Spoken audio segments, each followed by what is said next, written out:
Momsy! It's me again, Healthy Momsy. And tingnan nyo, dumating na yung GU bag ko. Yeah, this one is from JP Cards pasabay. In TikTok ko sila nakita and galing siya sa brand na GU. And sale ito, nasa 1,500 siya something.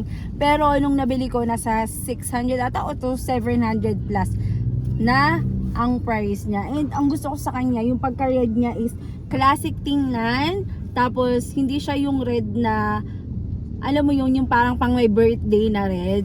This one, medyo maroon yung color niya. Nylon din siya. Kaya ito yung gusto ko kasi waterproof siya.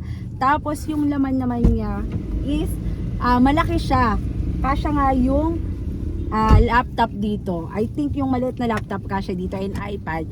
So ayan, meron na ako nakuha from my clothing allowance. Thank you.